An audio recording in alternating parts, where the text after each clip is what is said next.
Hello, and welcome to another episode of Trekkie and Beyond, a Star Trek podcast. I'm Monica Pinkett. And I'm Andrea Rose Washington. And hello, everyone. We have so much to discuss about this episode.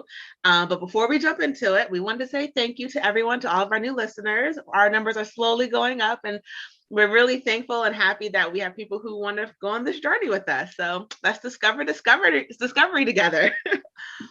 Okay, so now we are on episode 6 of this show, and this episode I felt was focused more on heavily on emotions and the parental bond between Sarek and Michael, and then we also see the relationship between the Admiral and Captain Lorca a bit more. And I feel like those were the two big hinges of this episode, besides the ending. But we'll get to the ending in a moment. So let's go ahead and get into episode 6. It starts off with we see Sarek leaving Vulcan, getting on a ship and going to a secret location. And then it jumps to Michael and Tilly, and then it jumps to the captain. And I feel like those are the 3 big themes of this episode. Do you agree with that? I agree. So let's dive right into Sarek and he wants to help Starfleet make peace with the Klingons. So he volunteers for this mission, even though there seems to be some conflict with his Vulcan peers about whether the Vulcans should be involved in this peace talk, or if it's just the Federation and Klingon issue that they need to solve themselves, because there seems to be some biases with humans versus Vulcans, and they think that they're better. So it's interesting to see this, interplanet, these biases between the planets. It was very interesting because from other Star Wars shows, with Spock, especially the new 3 movies that came out, we saw that there was a little bit of that Vulcan, why are you, dating another person? Like Spock always got a little bit of issues because he was half human, and he always tried to play more to the Vulcan side. So to see that there was actually an extremist group, that truly and utterly disliked the intermixing of species, or always believing that Vulcan was higher than everyone, so why lower themselves to be with anyone else, was very interesting. And it's illogical. It's not logical. And to see that they had suicide bombers who would literally inject themselves with an agent that would blow themselves up, and that was a little bit of a, okay, I thought you just want to kill him, but okay, you're going to kill yourself in hopes of killing him. Okay. Right. And he seemed to know that there was some risk there in this mission, because he didn't disclose to the pilot exactly where they're going. You'll know when we get there, kind of thing. Don't ask, I'll tell you what's going on here. Leave the diplomacy up to me. Right. So he knew that this was risky going in. Just how risky, I don't think he was as well aware of. And it was just the 2 of them on that ship. It was. And so before we move further on that part, let's cut to Michael and Tilly. So we see that Michael, I should say, really is helping Tilly become a captain. It's almost interesting to see her become someone else's mentor when, her history with Starfleet. Again, people reflect back on the hill that I would die on. And and to see someone within Starfleet want her to be her mentor, and to see how Michael was like, no, you don't need to eat that. You need to eat a breakfast burrito with this, with the roasted tomato salsa, not regular salsa, to make sure, you get the best nutrients you can have. And to see Tilly so willingly introduce Michael as her mentor, knowing Michael's history. Oh, see, I knew I was gonna love my girl Tilly, and I'm happy to be proven right. And then also Michael helping to coach Tilly to run faster, shave 6.5 seconds off your time, and achieve your goal, your professional goal. And then in Tilly's case, it's to become a captain. So I think Michael's reflecting upon her own like career path that she wanted to become a captain, and then realizing it might not be in my future, but Tilly has the foundation to get there, right? Yeah. And so Tilly, I just love her character. She's such a joy, and it's nice to have that youthful energy that's there. And she's just continues to like grow on me. Yes. I knew from the moment I met her, she was either going to annoy me or I was going to love her. I'm happy that I love her. Two of them were like an odd couple too. Yes, I love that. And so in that moment where Tilly and Michael are in the breakfast room or lunchroom, wherever you want to call it, the cafeteria, and they meet Ash, who, again, as you guys will remember, he was with Captain Lorca on the Klingon ship, and they escaped together and everything. Now he's like almost like a legend in his own right because he survived and he took out all these Klingons. And Michael's like, I don't know if I believe that. But Tilly goes and introduces herself to him because he's hot. He is, but that's what Tilly says. And we see the first issue of the episode because we know what's happened so far on the Vulcan ship, but no one else does. And we see Michael, how deep her connection to Sarek is. To Sarek. I don't know why I'm saying his name wrong. I apologize, everyone. My brain doesn't want to cooperate. But we see how deep their connection is. And from when he brought her back from when she died to now he's dying, and he's like, his consciousness is reaching out to her. And the immense effect it has on her, like miles, light years, whatever, however far they were away from it all. What did you think about that? I think it's interesting because we've never seen that with a human, as far as I can remember, to the point in which like Michael, I think, went unconscious because she woke up in the infirmary. So it was like an outer body experience for her, and it wasn't anything that the medical staff had a lot of knowledge about. So she definitely has a connection with her adopted father way beyond helping her transition to Starfleet, but they have a bond, a lifelong bond, a bond outside of their physical presence. That's an amazing thing to have with a paternal, your father, like your father figure. That's incredible. And to feel someone else's pain. That's traditionally what we hear about with twins. So I think this is an interesting dynamic, and this is also perhaps not logical. So, I'm sure it definitely shocked her. She wasn't aware that she could have this type of experience and this connection with him. Yeah, because you can actually see that the medical team was very in awe when she told them what it was called. And I'm going to spell it because I'm a phonetic speaker, and so my mouth doesn't say things the way they're supposed to be said. The BIAS. No, sorry. It was called Katara. Katara or Katara? Katra.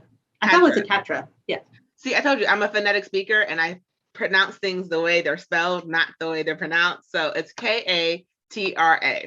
And it's a type of Vulcan mind meld. It's an intense Vulcan mind meld. And Michael admits that she was dead for 3 minutes and he brought her back. And that's how deep and intense that connection was. When he literally gave her almost like part of his life force to sustain her because she died. And we find out that attack was because of her, because they didn't want the Vulcan extremists, which was the BIASES, that group. They bombed the school, the learning facility where the Vulcan children were, specifically to kill her as a child. That is, and I misunderstood. I thought that was the attack where her parents died. no, that was a whole separate thing, to see that this is how far they've gone in the past to get their belief system out there. So it was very very interesting for her to admit, one, that she was dead, and then two, like, that's how connected she is to her father. He's not really a guardian at that point anymore. That is her father. Right. And for me, I made a connection between this and segregation, and then assaults at schools when African-American kids were integrated into predominantly white schools, and then there was like so much terror and hatred there. So it's interesting to see this brought into this context, into this other story, and then also for her to see this and hear these conversations through Sarek's eyes, but like as a third party, like looking at it. And so that's fascinating to me too. I can't imagine looking at scenes from my parents' view, and that impacted my own life and how like haunting that could be, because he's also reflecting upon his life and the decisions that he made. And I think in the back of her head, she was thinking that she had let him down because of her recent decisions with Starfleet and then being a mutineer. Like, I think she was thinking deep down inside, like, oh, he hates me, he's not going to talk to me again. And now she's like in his mind. And we see the scene that he replays in his mind over and over again is her being rejected from the Vulcan science exploration team, or group. It's like they're the creme de la creme of school for Vulcan, basically, and she's rejected. And so that's the scene he keeps playing over and over again. And so when they finally mount their rescue to go get the ship and to go get him, and Tilly is saying, well, that means you must mean a lot to him, because that's what he's thinking of you. And she's like, he's thinking of my failure. And as they go in deeper, and as she goes in to really stay within that mind meld with him, to really figure out what's going on, we find out that it's not her failure that he is focusing on. He's focusing on his failure.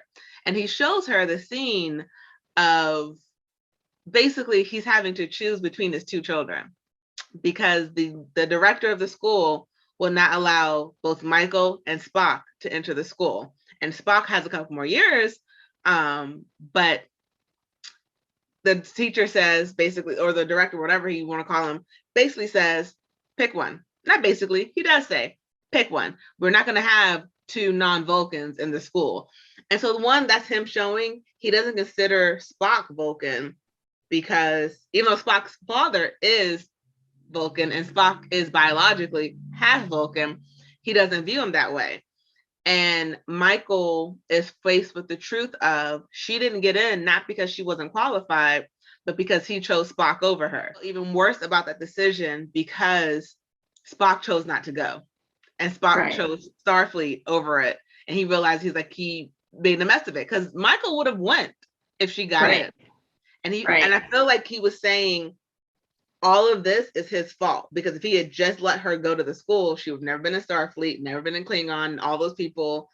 So that's what I got from that whole scene. He views her failure as like his failure. Yes, I agree. I mean, now he's like in your final moments. Sometimes you look back on life, I would guess, and think about regret.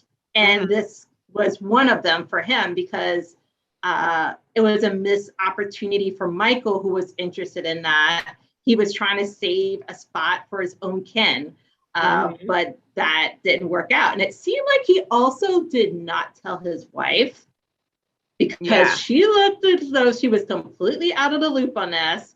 And she was encouraging Michael, like, oh, you're going to ace this. This is going to be fine, because you're the most prepared. And she was talking it all up. And then Michael's heart was broken when she found out know that she wasn't let in, and she was completely confused, and she thought that she wasn't good enough. Mm-hmm. She didn't know why, and it was because of a deal that was made on the side. So she made other choices, but I think that's what let her down career-wise, and and changed her her spirit, her sense of self. It broke her. And she admitted to him, like, if you had just told me the truth, I wouldn't have felt like I failed you all these years. If you had just told, like, if he had just said, hey, they're not gonna let both you and Spock in. I have to, like, I'm choosing Spock, I'm so sorry. Like, it would have sucked, it would have hurt, it would have been a slap in the face, but at least she would have known it's not because she wasn't good enough to get in. She was good enough to get in, but he had to make, that's also and also that is an impossible decision to make as well, technically, to choose between your two children. And then granted, even though it's did he show his own biases there? He did. He saved it for his son. He saved it for the one who was half Vulcan. And I was very shocked to find out that he did that. And then also makes me like, I wonder if Spock, so it makes me, even though this is not really connected, it made me like think back from the movie when Spock turned down his acceptance to the school, his father's anger. And even though like the writers may not have known that at the time, it made it so much more of a, oh crap, that's why your dad was so mad that you gave up your acceptance, because forced his daughter, quotation marks for people who are listening, to miss out on opportunity that she would have loved for you, and you didn't even take it. I forgot to mention during the mind meld that was happening between Sarek and Michael, the fight scenes. What did you think? So I found that part fascinating. I like the action between the two of them and the physical dynamic, because they're kind of fighting over power, and Sarek doesn't want her in that scene to know the secret that he'd been holding for all of these years. But Michael wants to know more. So there's a physical struggle between the two of them. A lot of acrobatics, a lot of like, I really like that scene. And I also like the colors. So the background, they had a crisp white, and there was a lot of whites and greens, like burnt orange color. So a lot of color contrast compared to on the ships, which are typically like darker scenes. So there's probably some symbolism there that I don't know of, but I did like the color contrast, and that Michael's uniform was also green, like a forest green with silver threading. So I just appreciate the extra. During the fight scene?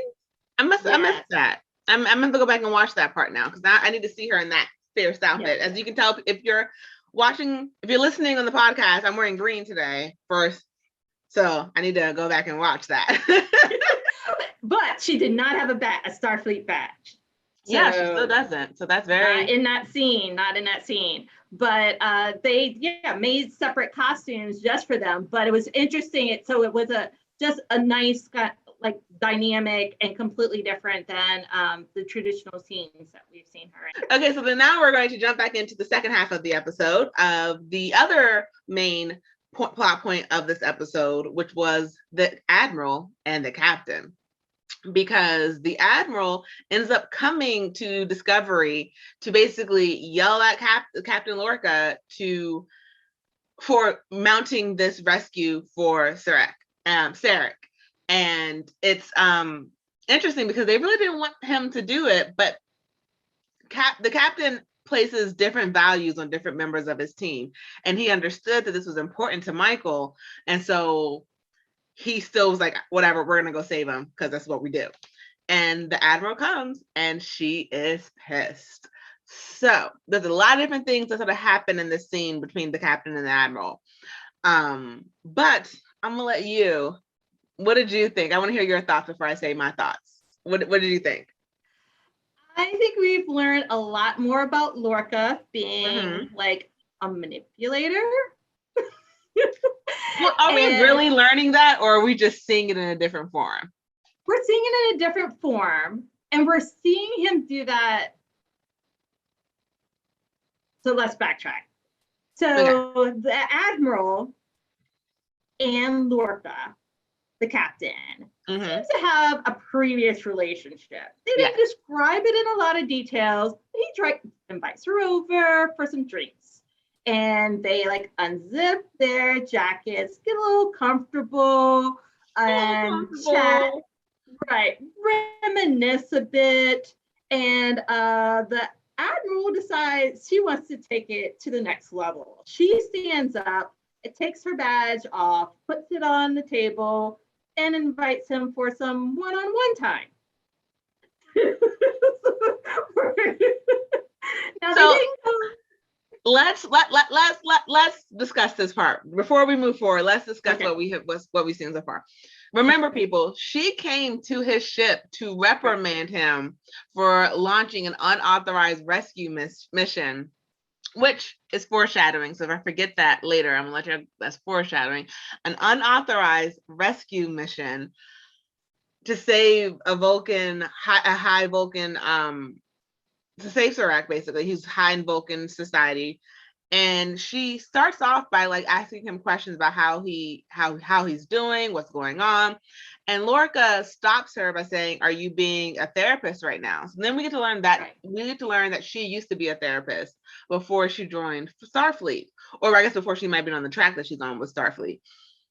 And then we see Lorca do his manipulation of just saying, "Let's relax a bit more," and we see that come in a bit. Right. We can go back a little bit further too, because Lorca was also approached by either another admiral or someone at the same level as Cornwell, a dark-skinned Vulcan that also was telling him, "No go, this is not a rescue mission."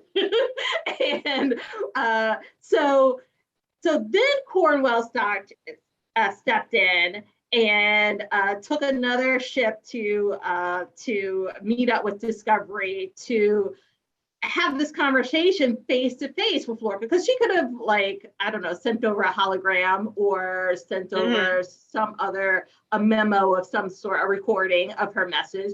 But she wanted to see him face to face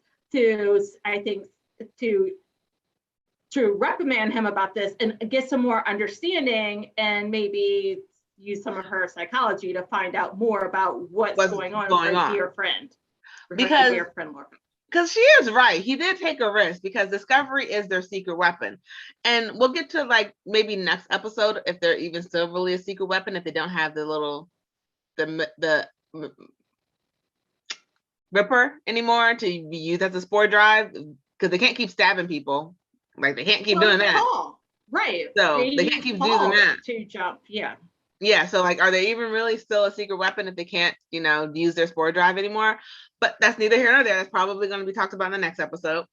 But we see Lorca is realizing he has to play up their friendship, not their positions. And the Admiral is an idiot, because she did fall into that trap. And they slept together. And when I say you, I mean the Admiral. You idiot. Why would you? Okay, you are a therapist, first of all. You were a trained therapist. So you understand and you know the signs of PTSD. You call him out for hiring someone who was tortured by Klingons for 7 months when you never actually sent him to get treatment. It's only been a week since the last episode. He's on the ship and you're trying to make him your security captain on the ship. He's not in therapy. You're not in therapy. Are you even still okay? And you still sleep with this dude. Well, first of all, he promised her a good 50 minutes. Ain't no 15 minutes worth that. 15 minutes worth that. 15 minutes. Remember, he put his hand on her leg and he said, "We can enjoy each other's company for 50." He said something like that for 50 minutes. And no. Not when you know this person has clinical PTSD, and he proves it because they wake up from their time together and he pulls a fucking phaser on her. Right. And what? There's no But like sexual misconduct in the future, like in the Federation. He pulled a phaser on her in bed. He's like, I'm sorry, I'm just not used to sleeping with someone next to me. And then she has the nerve to be offended or outraged or what? You slept with him, girl. No one told you to do this. No one told you to do this. And isn't that sort of against the rule? Because they aren't in an established relationship. At least like it's not stated that they're in an established relationship. And he's a subordinate. She's above him. I thought you can only be in a relationship with someone who's either your equal or like you have to have like permission, or you can't like report to that person that you're in a relationship with or something like that. And he reports to her, so they can't be in a relationship. We can obviously tell that they were in a relationship in the past, but right. I mean, he knows her favorite whiskey. He basically, I think, he played knew her. What He her weaknesses were, and he that maybe her guard was down, and he worked that magic. But just a few weeks ago in the storyline, we found out that like she was reprimanded. Remember, she asked him to go to this meeting, and she cornered him during the meeting, and now she like completely flip-flopped. But I don't like this character, how this character arc. I don't like how they designed this Admiral character, but I'm gonna like power through the whole series. I just don't think that this was well developed. In no way, shape, or form did anything that she did when she got into his room was smart. There was nothing that she did. She was not his admiral in that room. She was his friend or his past fling. She wasn't his admiral. The moment the whiskey came out, that should have been a red flag, honey. You're smarter than this. You have to be, because you made it to be an admiral. So, all of that aside, we know that Michael saved Sarek, and they bring him back, and they realize that he was on a peace mission with a third party host to meet the Klingons for peace. And so instead, they send the Admiral, who has just yelled at Captain Lorca about how he needs help and he can't do this. And Captain Lorca has the amazing idea to send the Admiral for peace talks. Red flags, anyone? Because I saw them. I saw those red flags. And she gets to the peace talks, and it's a trap. The Klingon guy that we saw from the last episode who backstabbed Volk, or the episode before, 2 episodes ago, episode 4, who backstabbed Volk, is now basically offering the Klingon, making them invisible, the cloaking shield to all the Klingons if they join him, but they have to do acts to join him. And they captured the Admiral. And the most important scene of this entire episode happens right after that, when Saru comes and tells Captain Lorca, and he says, well, tell Starfleet and ask for orders. Right.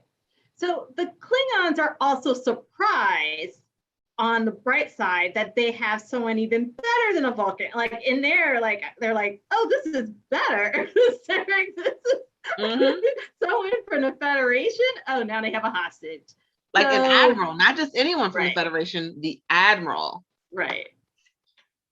And so I feel like before we discuss everything that I just talked about and go through that scene, I want to mention that the Admiral made the dumbest mistake that you can make, and I see it in all the tropes, and I never understand why you do this.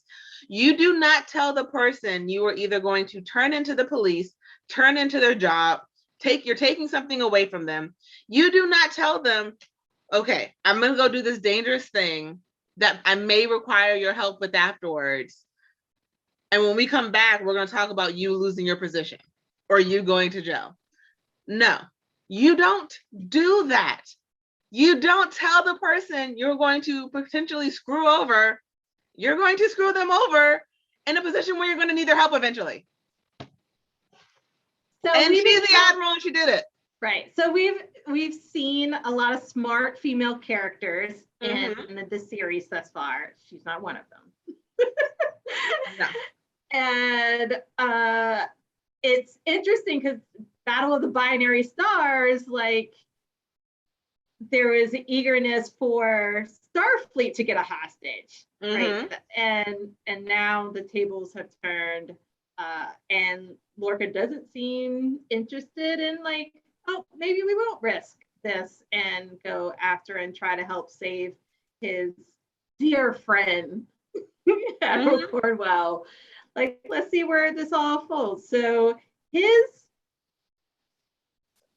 don't quite know where he lies. Like, he definitely has support of Michael Burnham and Ash. He likes to support both of those to the point in which, for Ash, he told Ash, don't return without Michael.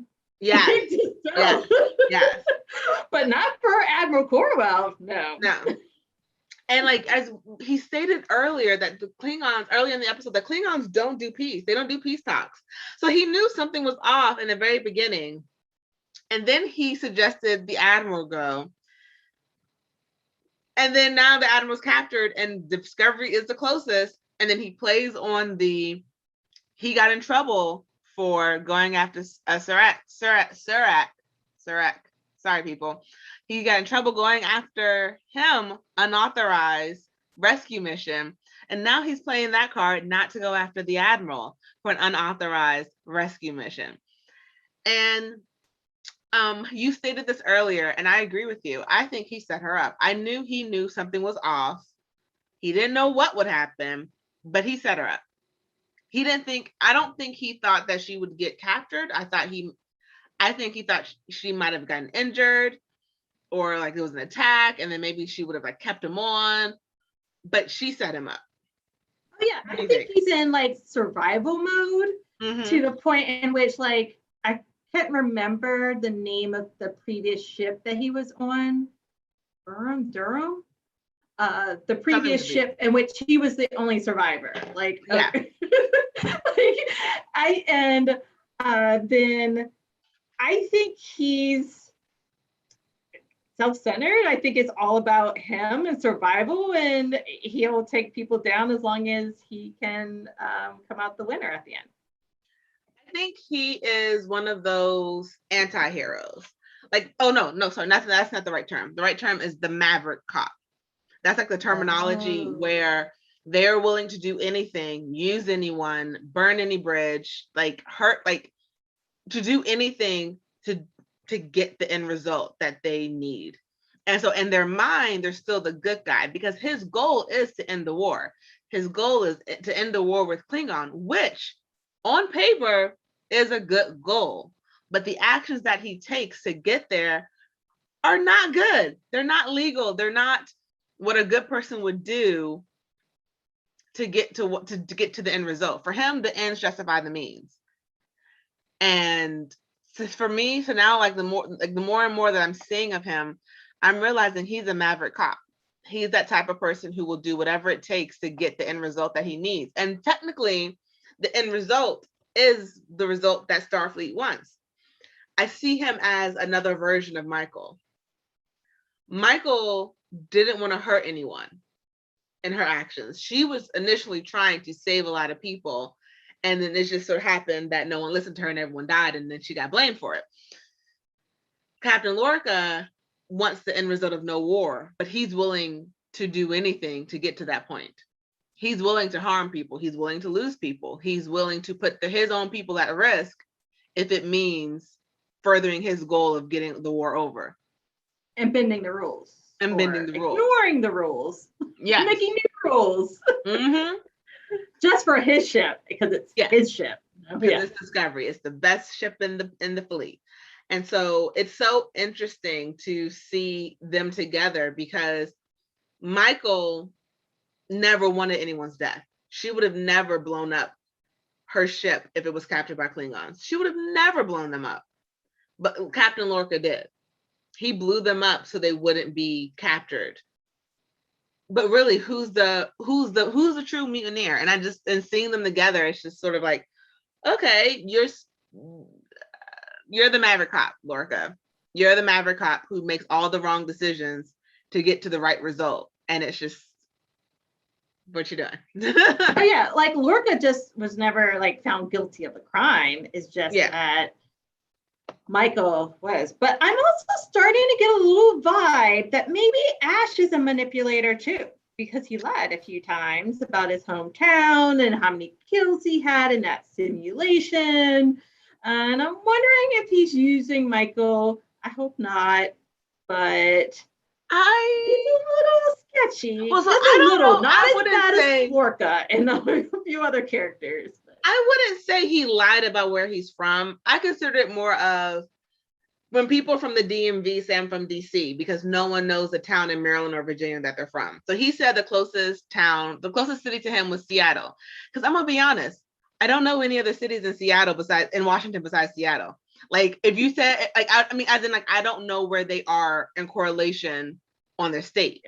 So if I tell someone, hey, if I tell someone, random person I meet, hey, I'm from Sterling, and they have no idea where Sterling is, I might say I'm from DC, because everyone knows where that is. He could have said outside of Seattle, but he definitely lied on the number of kills, Klingon kills that he had like marked on the gun that we had, because he wanted Lorca to think that Lorca had more kills than he did. Like he noticed that, and he didn't want to like upstage the captain. I don't know if he's a manipulator. I think he is maybe an opportunist. I think he's a good guy. I see him as a good guy who's just trying to fit in. I don't see him doing something underhandedly for the sake of doing something underhanded. Like he didn't want to embarrass the captain that he killed more people than him. I don't know. I could be wrong. I see him a little bit different, but that's okay, because that's how we all see all of all of these characters different. If you are listening to this right now, let us know what you think. Do you think he's an opportunist, or do you think he's a good guy, or do you just not know yet what he is? And please remember, this is only from information you have up until episode 6. Because this is all I know. Also, tell us what you would do if you were Sarek and you had to make the choice. Yes. What would you do? Would you choose Spock, or would you choose Michael? Because, or would you choose none? Would you have chose neither of them and told neither of them to go? Maybe, yeah. Maybe. Because if he had did that, I would have been told, but he did pick one kid over the other. Okay, so we are getting near the end. So do you have any final thoughts of this episode? I liked this episode. I really liked Michael and Tilly's disco t-shirt. And at first I was like, I think I missed it the first time. I was like, disco, that seems so strange, but maybe that means something else later. And then it dawned on me, I was like, that's short for discovery.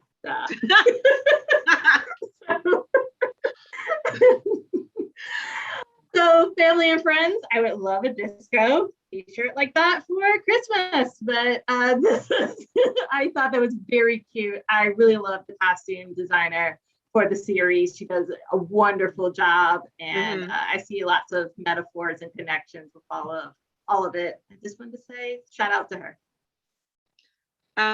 Any predictions on what you think will happen next?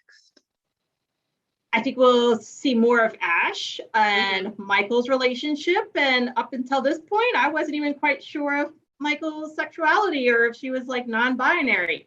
So it seems like there's some interest there. So we'll see how this blossoms. Oh, there was some interest there. There was some interest there. Yes, on both sides. And I think Michael was surprised that he was just as interested and open to her path. Starting over and stuff, yeah. For me, I think my prediction of that the ship is going to bring out her more human side, because even her adopted mother said, like, remember, like, you're human, like you are human. And when she was talking to Ash and explaining all the feelings, he was like, you're becoming, that's human, like that's what we do, that's what we feel. I think that we're going to see her become more and more relatable, more and more human, less Vulcan. She's not going to focus too much on what is super logical. Like that's never going to go away, but I think she's going to let her human side live a bit more. I see Lorca dying at some point. because of his actions. I don't know when. I don't think it's going to be this season, but I think his actions are going to come up to him. Ash, I don't know if Ash is going to last long. I feel like he's going to be expendable to Lorca, which is going to hurt Michael. And I think that's like, she's going to stop trusting him at some point because of, it's either going to be Ash or it's going to be Tilly. I don't think Paul, if Paul was to die or affect or get hurt or something like that, would affect her as much. But if one of those two, I can tell the way she's connecting with Ash and how he accepted her so easily and letting her know that, hey, I form my own decisions or I form my own thoughts about people. I think they're going to become really close. And I think something's going to happen to either him or Tilly because of Lorca, and Michael's going to flip. If I heard correctly, I think Lorca mentioned that Michael Byrne was going to go to the bridge now in a science position. Yes. So there could be yes. more opportunities for her. At some point, she just walks on the bridge now anyway. But yeah. At some point in time, I think she's going to get a bigger role. And now technically that makes her the chief science officer. That was Saru's title with Captain Giorgio on her ship on the Sinjo. So he was third in line. So that's very interesting to promote her to a science position on the bridge. I think he's a chief science officer. Let us know in the comments what you guys thought about that. But this is gearing up. I'm very excited. Trust me, it's getting really, really hard not to binge. Really hard not to binge it, but I'm going to keep it on this episode, one episode at a time, people. So that is it for everything tonight. Remember to subscribe on everything. We are on all of the podcasts and on YouTube. So again, I am Andrea. And I'm Monica. And live long and prosper. Bye.